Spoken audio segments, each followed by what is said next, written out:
Bismillah ar-Rahman ar-Rahim. Welcome to YouTube channel Islam 101.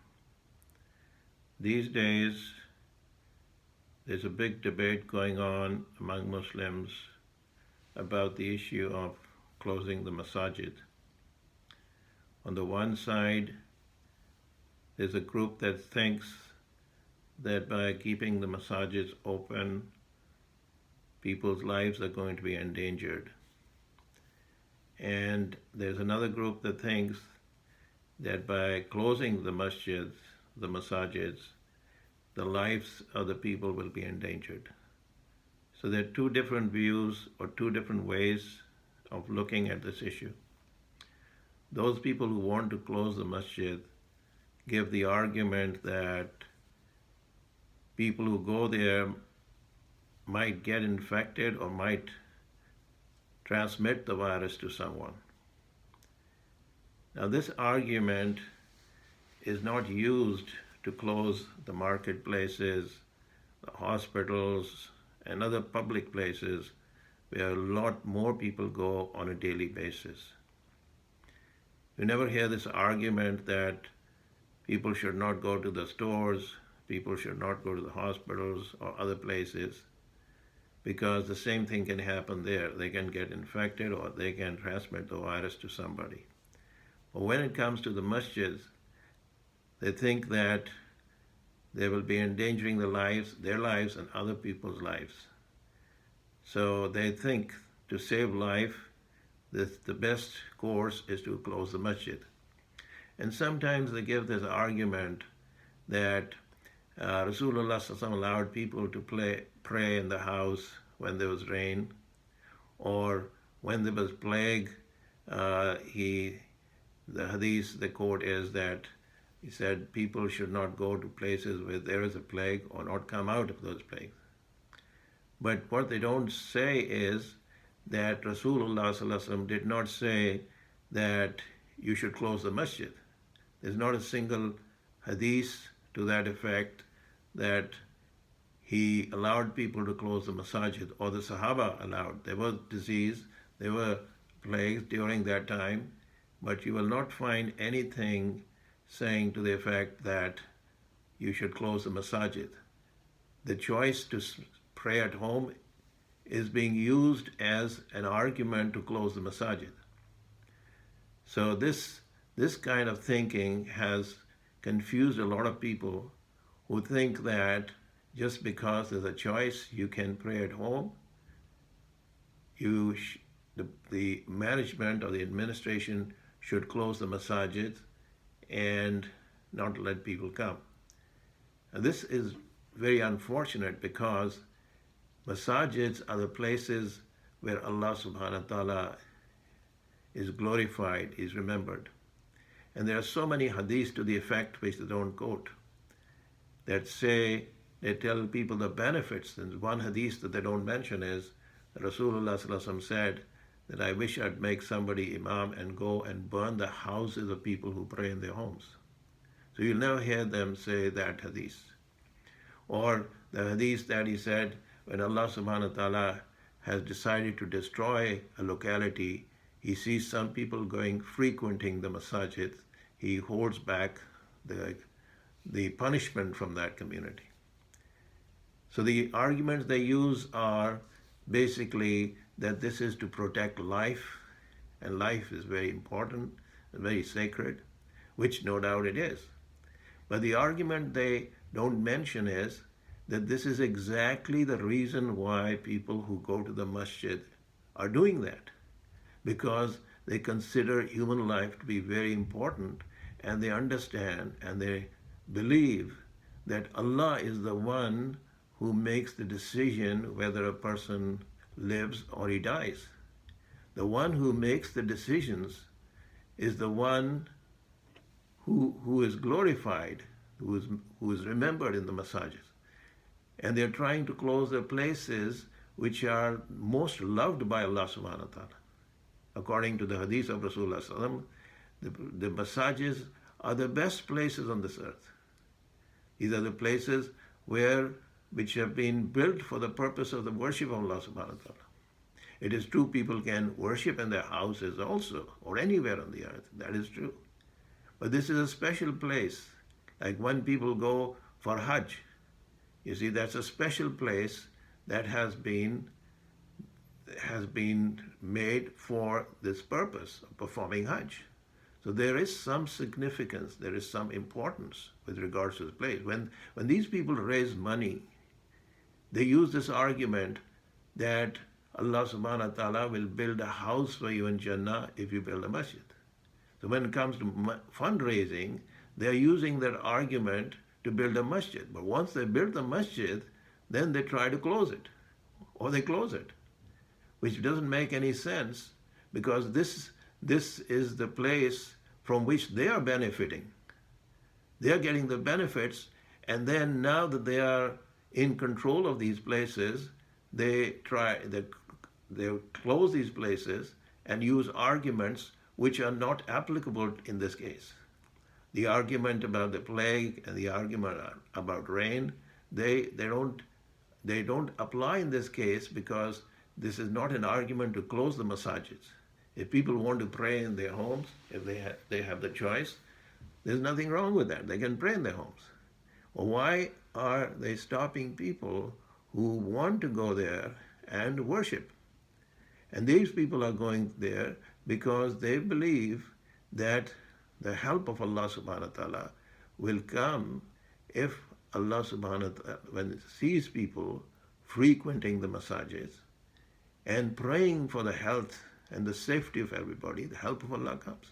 We have to remember that all the power, everything rests with Allah subhanahu wa ta'ala. You see, all the power is with Allah.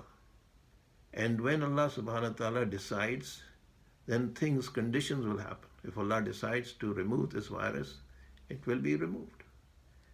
So this part of the argument is not even being brought up.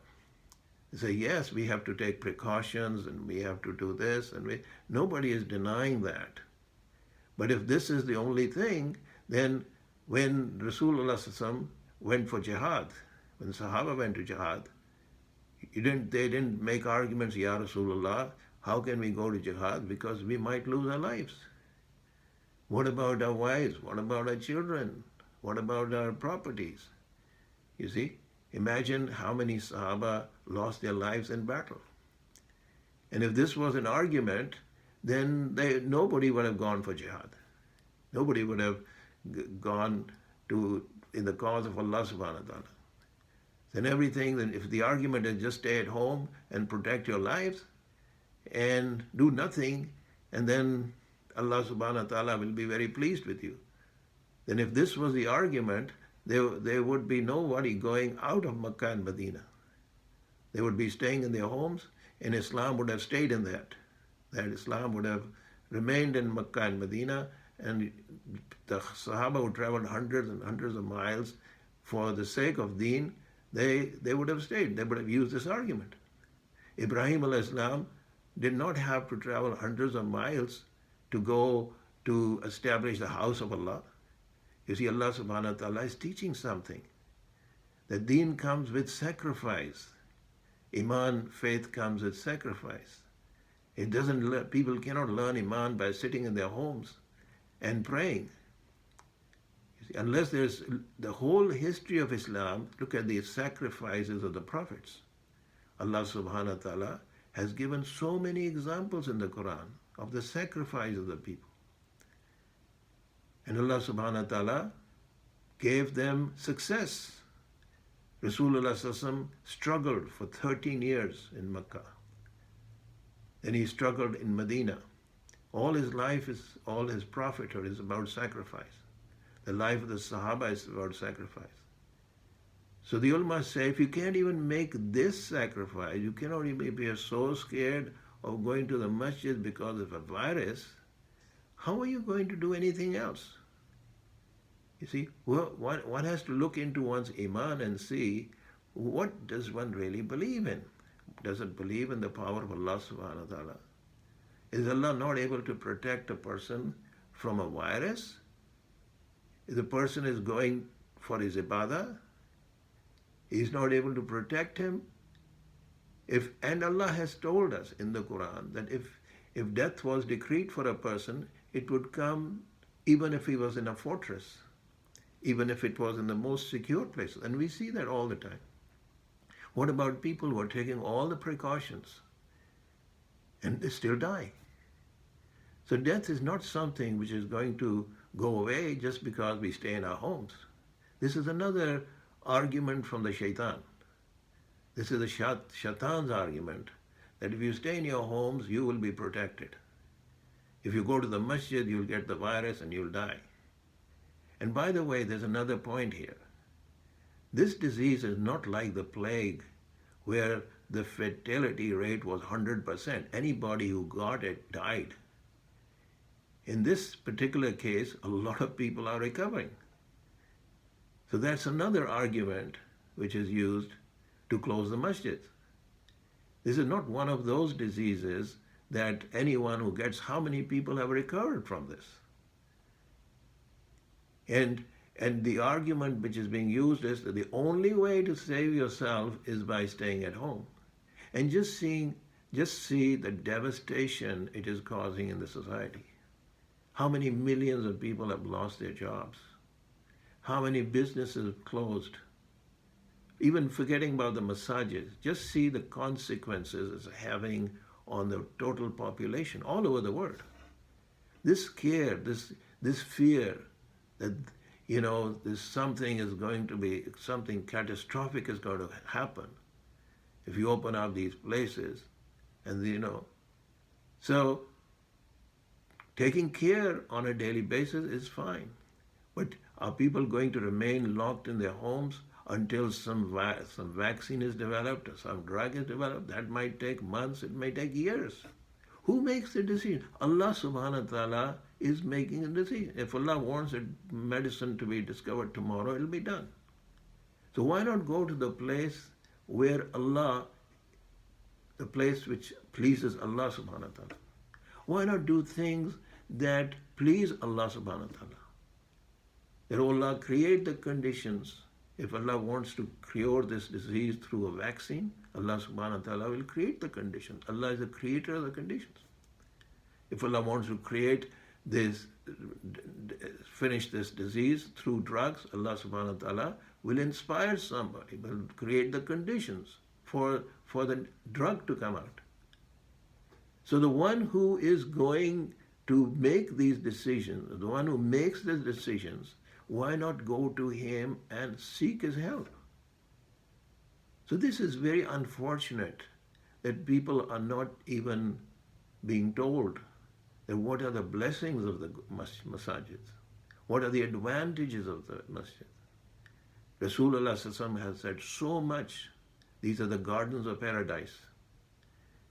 People who go to the masajids are the guests of Allah subhanahu wa ta'ala. You see, he said, if you know the benefits of coming to masjid for Fajr and Isha, you would go even if you had to crawl. Just imagine how much humanity is suffering because they've closed the masajids. They think they're doing something to help people. Actually, they're doing things that hurt people. They are hurting not only the Muslims, they are hurting the whole humanity.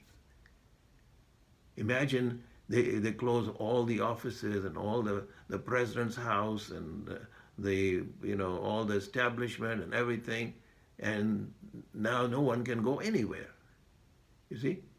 So the most important place in the sight of Allah subhanahu wa ta'ala is the masjid. Rasulullah ﷺ used to spend his time in the masjid.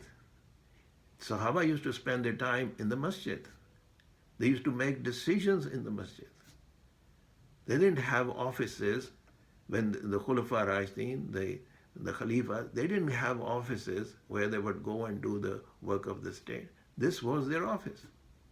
So imagine if they closed the presidency, they closed all the offices of chief executive officers and all the responsible people.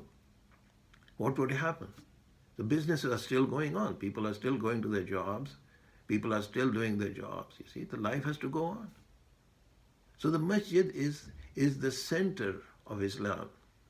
is a place where people go to get help from Allah subhanahu wa ta'ala, the creator, the cherisher, the sustainer, the one who is the ruler of this world. He is the real power. And the power of Allah is with his deen. And salat is the basic requirement of deen. And salat in the masjid is so important that Rasulullah sallallahu alaihi wasallam went to the masjid even when he was sick. And everybody knows about it. What was the reason? There was a message here. And unfortunately, the people who are making these decisions are not telling the public about that. They're just making a decision without even reflection. And they think the disease is going to stop because they close the masjid. So this is a very, very big tragedy. This is something that people have to consider. They look into the history of Islam during the times of disease, during the times of famine. You will not find a single verse of the Quran. You will not find a single hadith to the effect that when calamities happen, you close the doors of the masjid and stay at home and you pray. They're using a wrong argument to close the masjids. You see, when Rasulullah sallallahu alaihi wasallam would go for jihad, you see, he encouraged people to go in the path of Allah subhanahu wa ta'ala for the sake of pleasing Allah subhanahu wa ta'ala. We know Sahaba went in conditions that were very oppressive, very hard. But they went because this is something which is pleasing to Allah subhanahu wa ta'ala, for the sake of pleasing Allah subhanahu wa ta'ala. So we ask Allah subhanahu wa ta'ala to give us the understanding of the deen and to follow in the footsteps of Rasulullah sallallahu alaihi wasallam. Wa akhir da'wana in alhamdulillah rabbil alameen.